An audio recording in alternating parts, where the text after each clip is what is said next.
All right, so I'm gonna cover the conferences that I care about. If I don't care about them, I'm not gonna cover them. Just like if there's some games in the conferences I don't really care about or I have nothing to say about, I'm just gonna skip over them. But I'm gonna start with Ubisoft because that's the first one that interests me.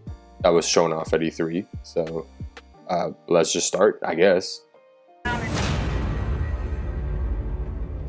From the trailer for Rainbow Six Extraction, I thought it was like a Left 4 Dead slash like COD Zombies type of game, which I suppose is not far from it. I can definitely see the influence, but that's definitely not what it is. That's definitely not all there is to it. It looks pretty cool, I guess, and it's not zombies, it's aliens. Big fucking deal. At the end of the day, it's still the same thing, or still the same concept, but there's some little things that make it different. If people have played Rainbow Six Siege, which I'm not one of these people that have played Rainbow Six Siege, but if you have, you could probably spot some things that were in Rainbow Six. For me, as someone who knows basically nothing about either game, it looked interesting, I guess. I'm not sure if it's necessarily my type of game, but it did stand out amongst the few Ubisoft games that they showed off that really kind of grabbed my attention. I can't say there was that many of them, unfortunately, but that's not really uncommon for Ubisoft, but I'll get back to that later.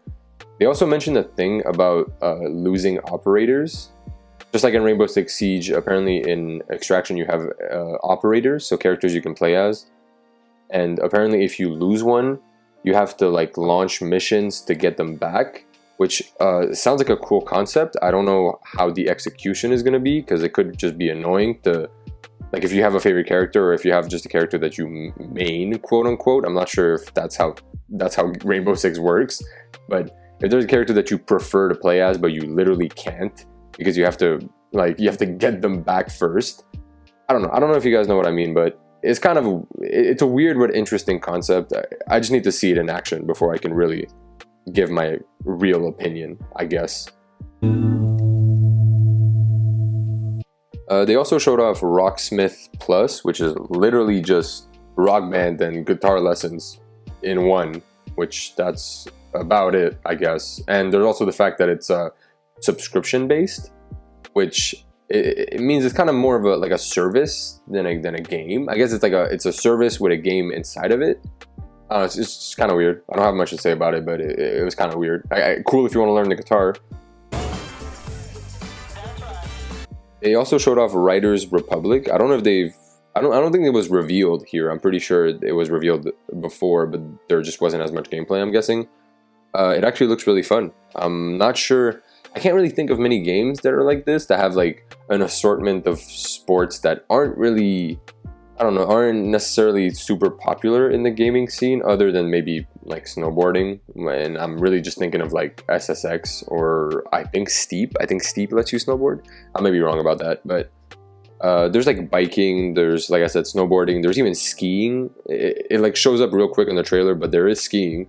And there's like flying races with like these like jetpacks, almost like it's weird. It looks weird, but it also looks very cool. So I'll definitely keep an eye on it. And also, they only showed like what I mentioned was only what was shown in the trailer. I'm sure there's more shit in the actual game, maybe like skateboarding, although that wouldn't be too different from snowboarding, but maybe there's like skateboarding and other types of sports that don't get that much love. I'll definitely keep an eye on Riders Republic. It looks interesting. Rainbow Six Siege in its 6th year of getting support, which is kind of insane for a game that's not like an MMO.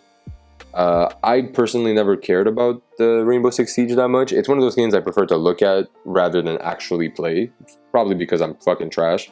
But I know it's fun, and it has like a huge community, which is pretty cool. It makes the fact that it's still getting support, and the fact that they're also adding crossplay. They announced that they're adding crossplay, which is crazy. 6 years after the game came out, now they're adding crossplay. It's actually really cool. And if you play Rainbow Six, I'm sure this is a pretty cool and exciting announcement for you. They also announced a bunch of like updates for Ubisoft games, like For Honor and Brawlhalla, The Crew 2. They even showed, I think for Watch Dogs, I'm not sure if it was DLC or if it was just free updates. I'm not exactly sure, but A lot of Ubisoft's presentation was really just continuing support on games that they already released, rather than more information on games that haven't come out yet, or at least for the most part. They did have some pretty big releases, as example, for example, the last one that I'm going to talk about, which I'm sure if you watch the show, you know what I'm talking about, but if you haven't, well, you'll see. But yeah, it's pretty cool. It's pretty cool that a lot of games are still being supported to this day. Just Dance, just fuck off at this point. Also, more support for Assassin's Creed Valhalla, which is always a good thing. Support is always a good thing for games, especially games such as Assassin's Creed, which usually are dropped a year after because they're ready to release the next one, which is like what happened for, I don't even know how many years in a row they did that. Then they stopped with Origins, and then I guess they didn't do that with Odyssey or Valhalla either. They took a 2-year break in between each, I'm pretty sure. Maybe not between Odyssey and Origins, but I'm pretty sure there was a 2-year break between Valhalla and Odyssey. But anyways, they're dropping some more free content for Valhalla, and they're also dropping DLC, so get your wallets out if you want to keep playing. They also obviously showed off Far Cry 6, as everybody knew they would, but I personally stopped playing Far Cry after the 4th one, and I cannot say that I'm too interested in the 6th one, although I do love Giancarlo Esposito, but that's just not enough for me to play the whole game, honestly. They also revealed a DLC that allows you to play as the villains of like the more popular villains of the recent Far Cry games, like Vaas and I forgot the other ones. I forgot what the one from 4 is called. I think they said Pagan in the trailer or whatever. I don't know. It's a cool idea, if only for the fact that the villains usually carry all these Far Cry games, or the recent ones anyways. The before last game that they showed off was Mario Rabbids Sparks of Hope. I do not care about Mario Rabbids, and they also turned Lumas into Rabbids, and I'm sick to my fucking stomach. What the fuck is that? And the last one that they showed is Avatar Frontiers of Pandora, which came out of fucking nowhere. No, I did not. I'm not going to say nobody expected it. I did not expect that. And I think it's super interesting. They didn't show any gameplay, obviously, but I'm not mad at that necessarily because I didn't expect any gameplay. I usually, at this point where all these game shows, I don't expect gameplay when they reveal games. I just expect a trailer and a title. That's about it. And sometimes they don't even give you a title. But at least we got a title. We got to look at, like, I'm not even sure it could be considered alpha footage, but maybe that's at least what the game's kind of going to look like. Anyways, there was no trailer, so it didn't matter. But definitely was the highlight of the Ubisoft presentation, which kind of says a lot about the fact that the highlight of the whole presentation was a reveal trailer for a game with nothing in it other than its title carrying the entire weight of the presentation. That's kind of fucked up. I don't know. Ubisoft didn't really have that bad of a presentation, because usually their presentations, I'm not gonna lie, they're kind of lackluster. They're kind of like towards the bottom of the barrel in terms of E3 presentations.